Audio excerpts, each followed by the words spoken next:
আসসালামু আলাইকুম প্রিয় দর্শক, একটা সুখবর দেই। জামাত আমিরের ওপেন হার্ট সার্জারি সফলভাবে সম্পন্ন হয়েছে।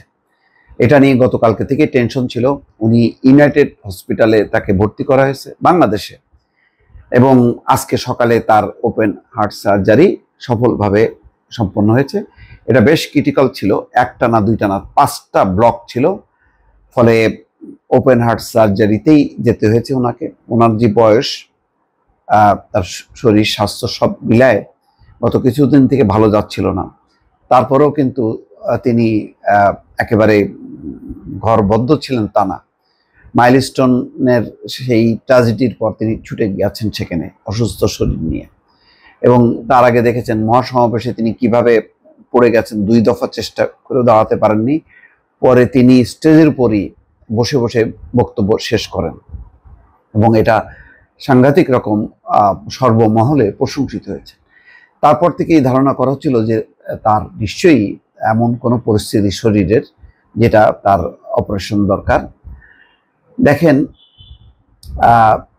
তাকে পরিবারের পক্ষ থেকে, দলের পক্ষ থেকে প্রস্তাব দেওয়া হয়েছিল দেশের বাইরে তার এই মানে যেহেতু বেশ ঝুঁকিপূর্ণ ওপেন হার্ট সার্জারিটা, সেটা করার জন্য, কিন্তু তিনি বলেছেন যে না, তিনি দেশেই করবেন।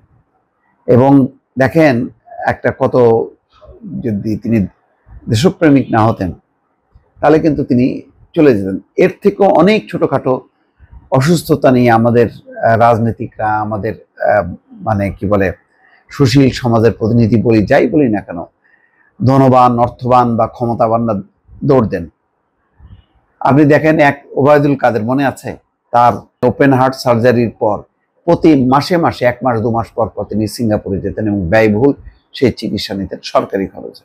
এখন আমরা অবশ্য জানি না সেই খরচের কি পরিমাণ সরকারকে বহন করতে হয়েছে। এই তথ্যগুলি কেন বলা হয় না জানি না। যাই হোক, ডাক্তার শফিকুর রহমান সাংঘাতিক রকম একজন দেশপ্রেমিক বলে তিনি সেই প্রস্তাব নাকচ করে দিয়ে তিনি দেশেই বলেছেন, আমি দেশের হাসপাতালে চিকিৎসা নেব, সর্বোচ্চ চিকিৎসাটা নেব।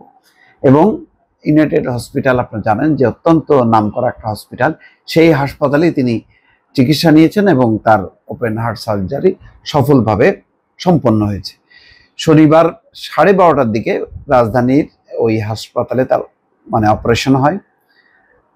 তো সকাল 7টার দিকে তার অপারেশন থিয়েটারে নেওয়া হয়। সফলভাবে অস্ত্রোপচার শেষে সার্জারির নেতৃত্বে থাকা ডাক্তার জাহাঙ্গীর কবির জানান 7 দিনের মধ্যে তিনি বাসায় ফিরতে পারবেন আলহামদুলিল্লাহ।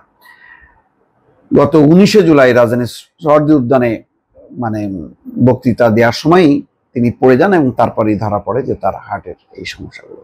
এই সব ঘটনা থেকে অনেক শিক্ষণীয় ব্যাপার আছে, যে তিনি সেদিন যেভাবে সামাল দিয়েছেন এবং তার দৃঢ়তা দেখিয়েছেন। তার পরবর্তী সময় তার যখন কি ডিটেক্ট হলো যে তার 5টা ব্লক আছে, ওপেন হার্ট সার্জারি করতে হবে এবং বিদেশে যাওয়ার প্রস্তাব, সেটা নাকচ করে দিয়ে তিনি দেশের হাসপাতালেই চিকিৎসাটা নিলেন। এটাও কিন্তু একটা বড় শিক্ষণীয়। ভবিষ্যতে যারা রাজনীতি করবেন তাদেরকে এরকম দেশমুখী এবং দেশপ্রেমিক তাদেরকে হতে হবে। এটাই হচ্ছে বড় শিক্ষা যেটা দিয়ে গেলেন ডাক্তার শফিকুর রহমান। ভালো থাকবেন। আল্লাহ হাফেজ।